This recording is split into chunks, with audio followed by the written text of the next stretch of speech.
നമസ്കാരം. റെസ്പോൺസ് കേരളയിലേക്ക് സ്വാഗതം. കേരളത്തിൽ ഇന്ന് പ്രധാനമായി ചർച്ച ചെയ്യപ്പെട്ടുകൊണ്ടിരിക്കുന്ന വിഷയം പോലീസിന്റെ നരനായാട്ടാണ്. ഏത് സംഭവങ്ങൾ എടുത്തു നോക്കിക്കഴിഞ്ഞാലും പോലീസുകാർ അവർക്കെന്തോ ഒരു തരത്തിലുള്ള സ്വാതന്ത്ര്യം കിട്ടിയതുപോലെ സാധാരണക്കാരന്റെ നേരെയുള്ള കുതിരകയറ്റമാണ് നമ്മൾ ഇന്ന് കാണുന്നത്. അതും ഏതെങ്കിലും ഒരു തരത്തിൽ ഈ പ്രതികളായിട്ടുള്ള ആളുകളെ ക്വസ്റ്റ്യൻ ചെയ്യുന്നതല്ല, മറിച്ച് എന്തെങ്കിലും ഒരു കാര്യം അന്വേഷിക്കാൻ പോകുന്ന ആളുകളെ, പരാതി പറയാൻ പോകുന്ന ആളുകളെ പോലീസുകാർക്ക് അല്ലെങ്കിൽ അവരെ സംരക്ഷിക്കുന്ന രാഷ്ട്രീയക്കാർക്ക് ഏതെങ്കിലുമൊക്കെ തരത്തിൽ പ്രയാസമുണ്ടാക്കുന്ന ആളുകളെ അതിഭീകരമായി ഇടിമുറിയിലിട്ട് ഇടിച്ച് കള്ളക്കേസെടുക്കുന്ന പ്രവണത ഇവിടെ നമ്മൾ കാണുകയാണ്. ഇന്ന് എന്റെ കൂടെയുള്ളത് മുൻ ABVP സംസ്ഥാന ജോയിന്റ് സെക്രട്ടറിയും അതുപോലെ തന്നെ യുവമോർച്ചയുടെ സംസ്ഥാന വൈസ് പ്രസിഡന്റുമായിട്ടുള്ള ഷിജിൽ കടത്തനാടാണ്.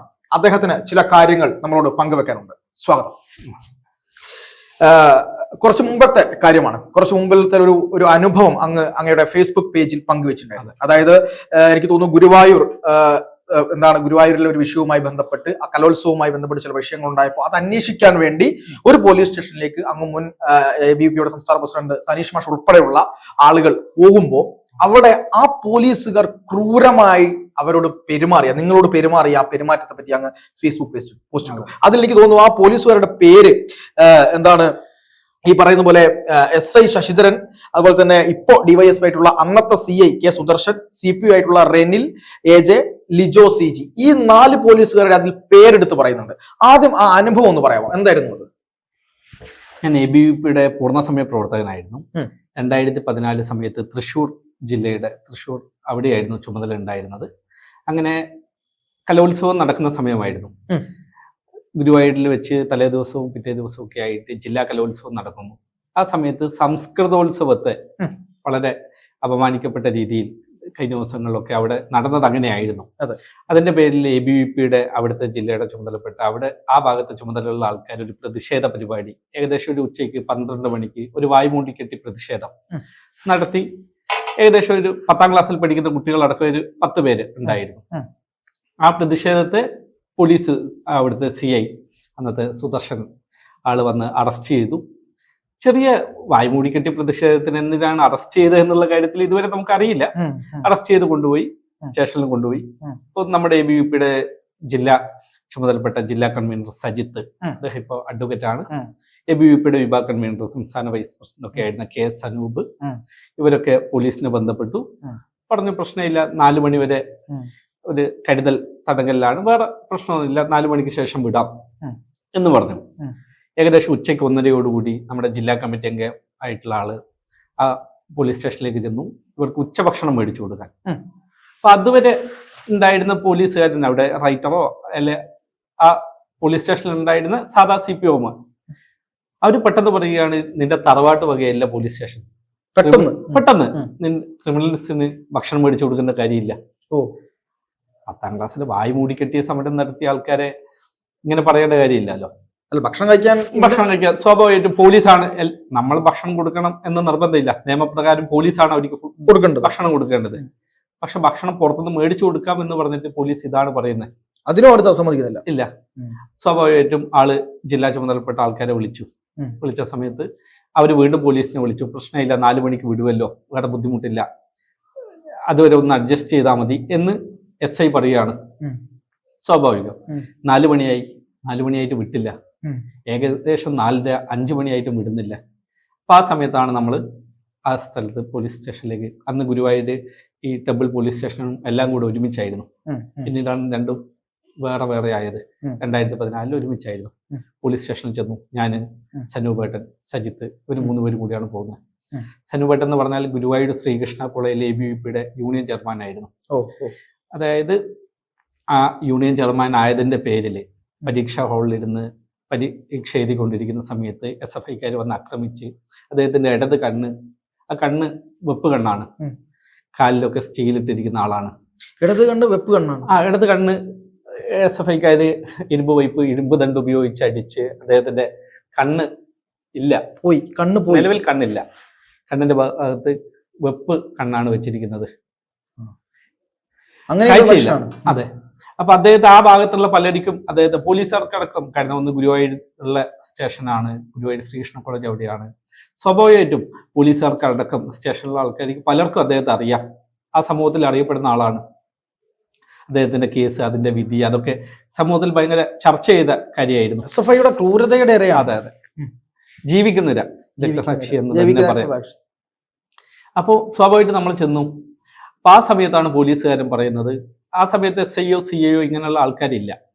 അവർ പറയുന്നു 12 മണിക്ക്, രാത്രി 12 മണിയായാൽ മാത്രമേ ഇവരെ വിടാൻ പറ്റൂ.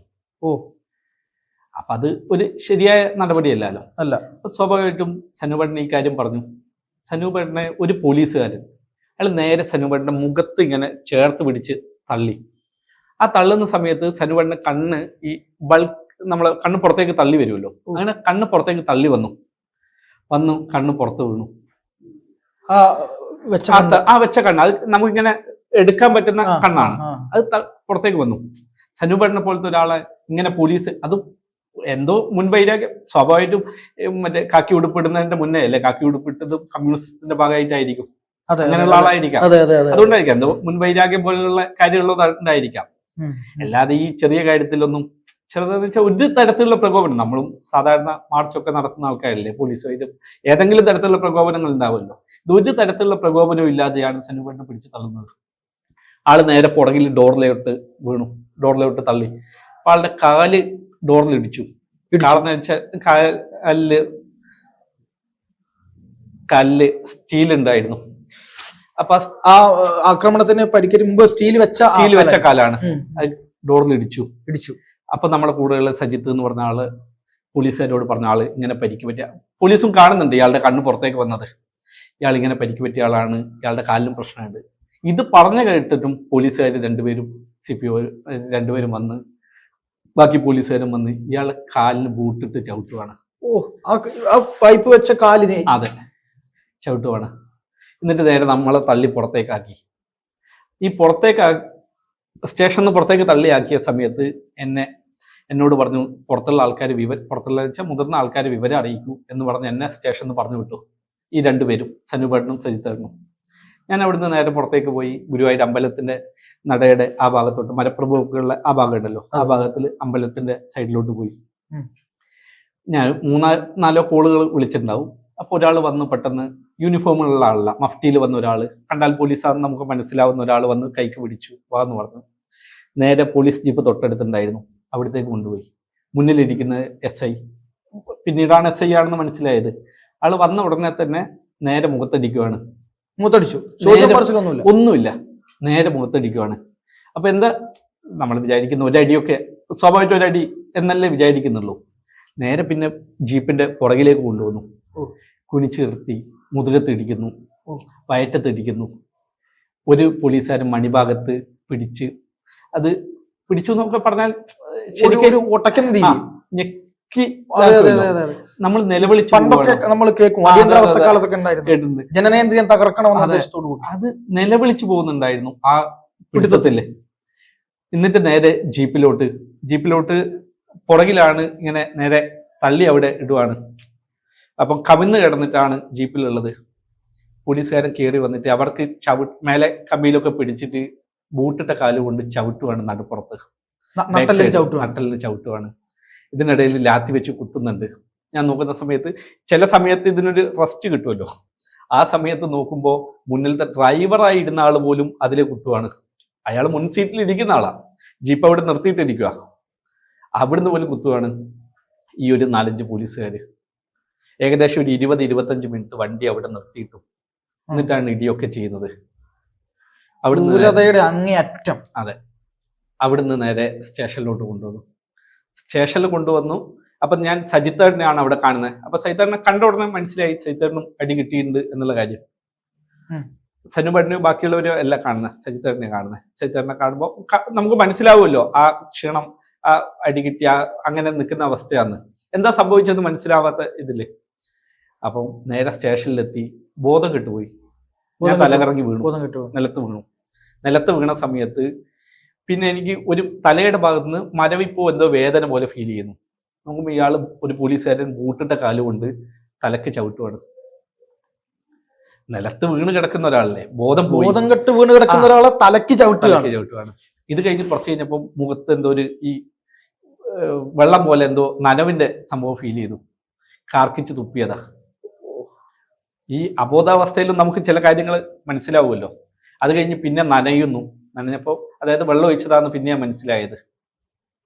ഇത് കഴിഞ്ഞു. അപ്പോൾ പറയുന്നുണ്ട് എഴുന്നേൽക്കുന്നില്ല. അങ്ങനെ സ്റ്റേഷനിൽ പോലീസ് ഇവിടെ ഹോസ്പിറ്റലിലേക്ക് കൊണ്ടുപോയി. അപ്പൊ ഈ കാര്യങ്ങൾ പിന്നീടാണ് നമ്മളെ ആൾക്കാർ ആ അബോധാവസ്ഥയുടെ സമയത്തുള്ളതൊക്കെ ഇവർ പറയുകയാണ്. നമ്മുടെ കൂടെയുള്ള ആൾക്കാര് അവർ കുറെ തവണ പറഞ്ഞിട്ടാണ് പോലീസുകാർ ഹോസ്പിറ്റലിലേക്ക് കൊണ്ടുപോകുന്നത്. പിന്നെ ഗുരുവായൂർ ദേവസ്വം ബോർഡിന്റെ ദേവസ്വം ആശുപത്രിയിലേക്ക് കൊണ്ടുപോയി.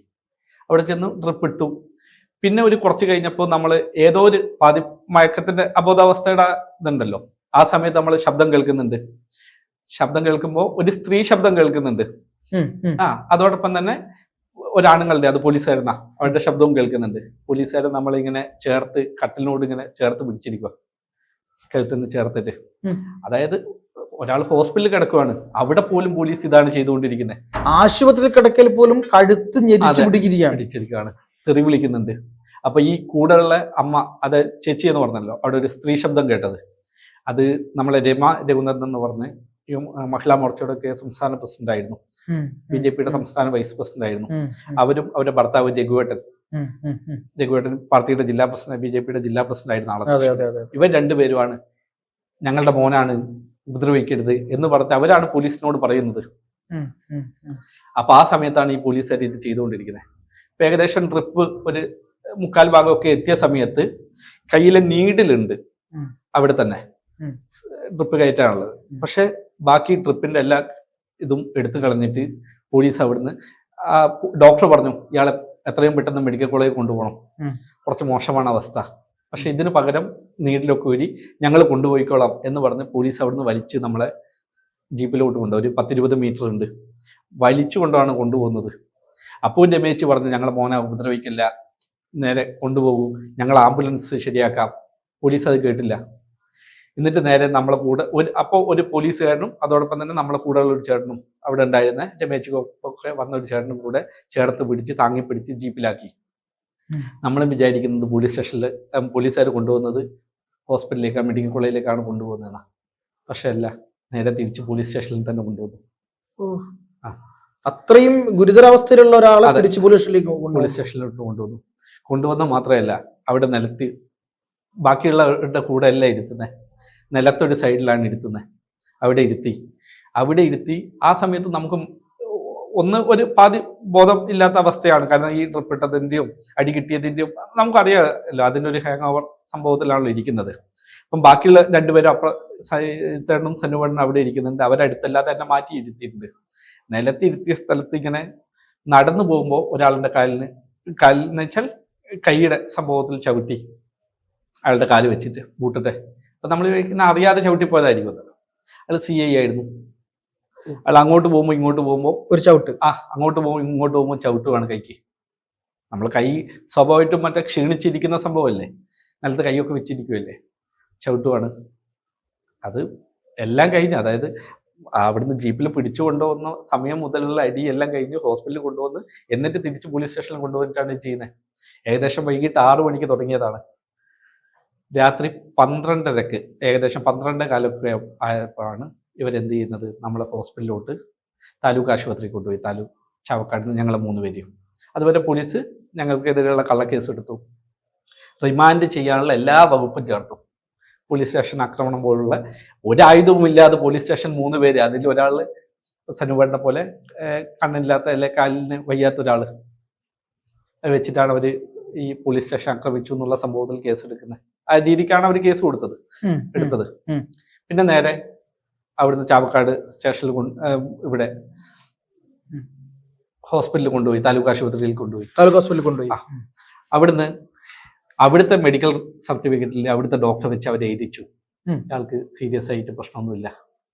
ഡോക്ടറെ കൊണ്ട് മനഃപൂർവ്വം എഴുതിച്ചു നോട്ട് ഇഞ്ചുറി സീരിയസ് എന്ന് വെച്ച് എഴുതി. അത് എഴുതി. ആ സമയത്താണ് കയ്യിലെ നീഡിൽ എടുക്കുന്നത്. അതുവരെ കയ്യിലെ നീഡിൽ അവിടെ തന്നെ ഉണ്ട്. നേരെ മജിസ്ട്രേറ്റിന്റെ വീട്ടിൽ ഒരു 12:35 ആ സമയത്ത് കൊണ്ടുപോയി. സാധാരണ നമുക്കറിയാം രാത്രി എന്നല്ല, വൈകിട്ട് ഒരു 6 മണിക്ക് 7 മണിക്ക് ശേഷം മജിസ്ട്രേറ്റിന്റെ വീട്ടിൽ ഹാജരാക്കിയാൽ അദ്ദേഹം കൈ പുറത്തേക്ക് ഇട്ടിട്ട് റിമാൻഡ് എന്നാണ് ഒരു 99% കേസുകളിലും അങ്ങനെയാണ് വരാറ്. തീർച്ചയായിട്ടും ബഹുമാനപ്പെട്ട മജിസ്ട്രേറ്റ് അദ്ദേഹം 12:35 നമ്മുടെ അവസ്ഥ കണ്ടിട്ട്, ശാരീരിക അവസ്ഥ കാണുമ്പോൾ അദ്ദേഹത്തിന് മനസ്സിലാവുമല്ലോ, അത് മനസ്സിലായതിൻ്റെ പേരിൽ ഏകദേശം 1.5 മണിക്കൂർ ഇരുന്ന് അദ്ദേഹം നമ്മൾക്ക് പറയാനുള്ള മൊത്തം കാര്യങ്ങൾ കേട്ട് സ്റ്റേറ്റ്മെന്റ് എഴുതി. നമ്മൾ ആദ്യമായിട്ടാണ് അങ്ങനെ കേൾക്കുന്നത്. അങ്ങനെ ഒരു ന്യായാധിപൻ എന്ന് പറയുന്നത് വലിയ ഭാഗ്യമാണ്.